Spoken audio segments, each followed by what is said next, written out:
So how are you feeling after the match, both mentally and physically? Well, it's been about a week, so physically I'm recovered now. I was pretty buggered through the week. It was a hard match, mostly just from the day. Like I was there for like 9.5 hours or something backstage. It's a lot of energy, a lot of bright lights and stuff. I fought at 10 p.m. So I was pretty buggered. Mentally though, I feel relieved, I think. It's nice to have it out of the way, especially competing on a big stage like that. It's very like impending, it's the kind of thing constantly in the back of your mind when you're training. So I've been really enjoying training again this week, much more than I have for months, because there's just like I have to be good at jiu-jitsu. I can just fuck around and have fun. So that's been nice, yeah. And I remember halfway through the match, you turned around and you did this to the coach. Can you kind of explain what was going through your mind then and like why you did that? To your opponent's coach, obviously. Yeah. I didn't give Hillary the finger. No, I think we just stood up and he said, like, he's tired or something. And I was just like, fuck you. He's also tired. 20-minute match, hey? Yeah, 20-minute match.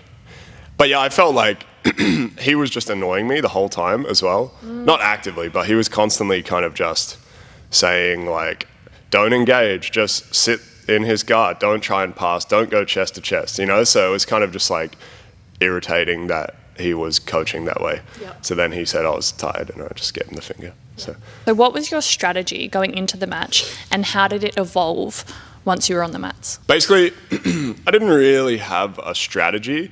I wanted to try and wrestle with him just because I've been trying to work on my wrestling in general. That did not go well. Basically, he dominated me on the feet, and he was just much stronger than me. Okay. You kind of feel that as soon as you engage with somebody. At the first moments, it was like, oh shit, this guy's fucking strong. But I didn't want to pull guard. Like, I've pulled guard basically in all of my recent matches. Yep. And I just didn't want to. Like, I'm trying to work on my wrestling and top game more. So, and I said I would wrestle. So I was like, no, I'm just going to commit to this. Yep. I wasn't really attached to like the outcome of the match as well. So I'm like, I'm happy to just see how it goes, But yeah, he completely dominated me on the feet. He got like 4 takedowns, which I think won him the match. Yeah, but then as the match evolved, it was pretty clear that he just wasn't really trying to engage on the ground. And it was like, yeah, he was pretty happy to coast out a victory just on those takedowns, Yeah. So then kind of the strategy just going on was like, I basically just tried everything that I know from the bottom, just to get something going, and couldn't engage, like his whole game was just to sit in my knee shield or my half guard or something and not let me get grips. Yeah, and somebody that's that much bigger and stronger than you, well, not bigger with the same weight, but somebody that's that much stronger than you, if they're just trying to negate grips the whole time and do like anti-jiu-jitsu, it's very hard to get anything happening. So yeah, as it evolved, I was just like, all right, I need to open up a lot more. I tried to let him get deeper in his passes, like pass around to north-south or whatever, just so I could potentially have some openings, but he wasn't really taking those. And then, yeah, any grips that I could get or setups that I could get, he was pretty quick to just like break away or pull out of. So frustrating match overall, for sure, yeah. Yep, especially for 20 minutes. Yeah. So what were some of your key takeaways and lessons from that match? Yeah. The big one is I'm not a heavyweight. A year ago, I was like 90 kilos. The week before the match, I was like 100 kilos. So I've tried to put on a lot of weight. Obviously, some of that is fat. I'm not like shredded at the moment. So I feel like I've bulked up to a point now where it's kind of like I actually have the muscle mass to fight at 90 kilos, not 100 kilos, and I could cut down to that and then actually feel like a 90 kilo guy, or feel as strong as those guys. So that really was the big takeaway for me. I feel like mentally I fought the way I want to fight, at least, like the big thing I've been saying all week is like, I would rather lose while trying to actually win the match than win while trying not to lose. Okay. And it's like, that's not to talk shit about Tommy. Like, I think he is a good competitor and he did what he needed to do to win. Yeah. And if you really care about winning at all costs and like if that's your full thing, you want to be a pro athlete and just do that for a living, like you got to do whatever you can, and it's a sport. Yeah. But for me, I'm not interested in playing that game. I want to just go out there and show my jiu-jitsu and actually try to fight and win and submit the person. And that's what I said in the lead up to the match, and I feel like I did that. So I'm happy with myself in that regard. I just tried to leave it all out there and kept fighting till the very last minute. So you mentioned that you've recently been trying to put on a lot of weight. So what does that look like? Are you doing strength and conditioning training? Are you eating more food? Are you natural? Are you not natural? Talk us through that. It looks like steroids. No. What's your stat? Yeah, it just looks like lifting weights, eating a lot of food. Yeah. How often are you lifting? Like, what's your split with jiu-jitsu and strength and conditioning? Anywhere from like 2 to 5 times a week. Yeah, and I've played with different ways of splitting it up. Yep. 3 seems to be like the happy point for me in terms of still being able to train jiu-jitsu and not be super burnt out. Mm-hmm. Yeah, at one point I was lifting 4 days a week and deadlifting twice a week, and that just completely ruined me, so that was not a good idea. Yeah. Yeah, so just lifting weights, very general stuff like compound lifts, squats, bench, deadlifts, pull-ups, blah, blah, blah. Recently, a little bit more like bodybuilding style stuff just to try to put on some more mass rather than just strength, Yeah, and then just eating a lot of carbs, a lot of pasta. I was on like Carnival style diet beforehand, and I was very lean on that. And then as soon as I started trying to put on weight, it was like, man, this is way too expensive to just eat meat. So then I just started eating a lot of pasta and bread and stuff additionally. So, yeah. Did you feel different training when you were on Carnival versus when you were fueled up with carbs? I was still eating carbs on the Carnival. Like I was still having like fruit and honey and stuff. Okay. So I wasn't like full meat only. Yeah.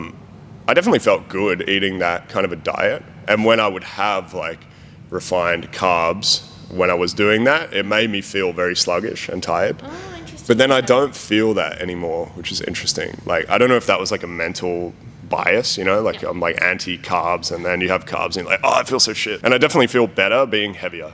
Like training is much easier, right? I agree. The stronger you are, like the bigger you are. I was talking to Ollie about this yesterday, my friend, and it's the ultimate zero-sum game, trying to put on weight to make your life easier because it makes everyone else's life harder.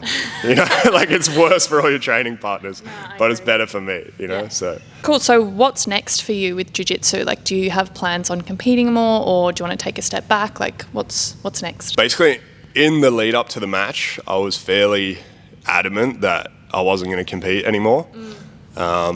Obviously, I was aware, like, if I had won the belt, I would have to defend it. So I was, like, willing to do that, I guess. But I really was over it in the lead up to the match.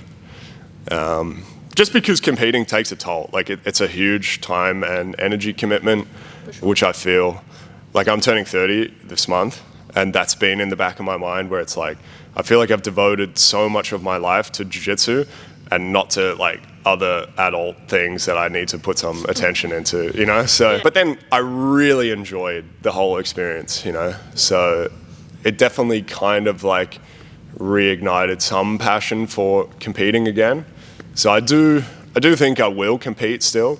It's just trying to find that sweet spot of like doing it but not being attached to it, if you know what I mean. Like I'm not going to be the guy that's like trying to win 80cc or something. Like that's not my goal, but I really enjoy it and I want to be good at jiu-jitsu, or like I care about mastery, and like trying to constantly get better as a coach, as a competitor, and just to be able to go out there and show off my skills and have fun with it. So, but I'm not willing to do the things that I think you need to do to get to the top level, which I think is steroids, and also probably moving somewhere else, and training full time. Like I don't want to do that. So you would not take steroids, any sort of PEDs? I don't want to say never because I don't know enough about it, honestly. Like I'm pretty ignorant of it all. Like it seems like they're not great for your body, and that's the barrier to me. I'm not going to compromise my long-term health and well-being for that. If there was like a way to do it completely safely, and then I would 100% consider it, you know, but I'm really just like ignorant on the topic. I did look into it a little bit, and it was like, wow, this is complex. Okay. Like, I'm the kind of person that I won't do that unless I understand it very deeply, you know, and it's like, I'm going to have to do like a year of study to figure all this out, you know? Yeah. And then for me, it's like, okay, what happens if, I keep talking to people about this, but it's like even TRT or something, you get it from a doctor, they sort it all out. All right, what happens when like Israel bombs your fucking supply lines or something? Maybe that's I shouldn't go there, but you know, and then it's like, oh, now where's your TRT gone? And you're dependent on that for the rest of your life. Yes. So that's kind of a barrier in my mind where it's like, I don't want to be, dependent on this substance for my general health and well-being, you know. And I've seen what happens to people when they have that taken away, and they feel like absolute shit, you know. So that's worrying to me as well. It's an interesting outlook on it. Yeah, I would much rather just try to get my testosterone levels and just health as high as possible naturally before ever like going down that path, you know. And maybe one day I will. So. Okay. Oh, cool. So how do you typically deal with nerves coming up to competition, the day of, all that sort of stuff? I don't get super nervous anymore, and I haven't for years. Like literally my first competition was 17 years ago, so I've been doing this a while, right? And I used to compete all the time, like every comp as a kid. So I definitely get, like if I'm sitting at home or driving or whatever and I think about the comp, you get that like little rush of adrenaline kind of feeling and your heart rate increases. But I'm never getting like absorbed into the thought of like, oh no, this is going to be so hard or whatever, if you know what I mean. So yeah, I kind of just try not to think about it very much. Like I don't feel like dwelling on it in the lead up to it is going to be beneficial in any way. It's just a matter of like doing the work that I need to do in the gym, studying the opponent, you know. I'll think about it in that regard, like from a strategic perspective or whatever, but yeah, I'm not sitting around getting lost in like my fears about it or whatever, you know. Could you give some advice for people who do compete and like maybe some strategies that they could use? Yeah, for me it's like if you do struggle with that a lot, I think just like some general, very general like meditation practice where you can just practice being like just the witness of your thoughts or something, you know, so you're not getting entangled in that process constantly, you know. It's just being able to take a step back and realize like, all right, there's these thoughts about this competition, but not getting attached to them or not getting like completely lost in them. And it's not trying to get rid of them necessarily, but just being able to be like, all right, these thoughts are happening, that's fine, they can be there. And then also I feel like the big thing for people is getting comfortable with the feeling of, like the physiological feeling of stress. Yeah. So I definitely still get that for sure. And especially like laying in bed the night before a comp or something, it's like, I'm not in a normal state. There's like really heightened arousal, you know, like heart rate and that feeling of adrenaline going through your body, like high blood pressure.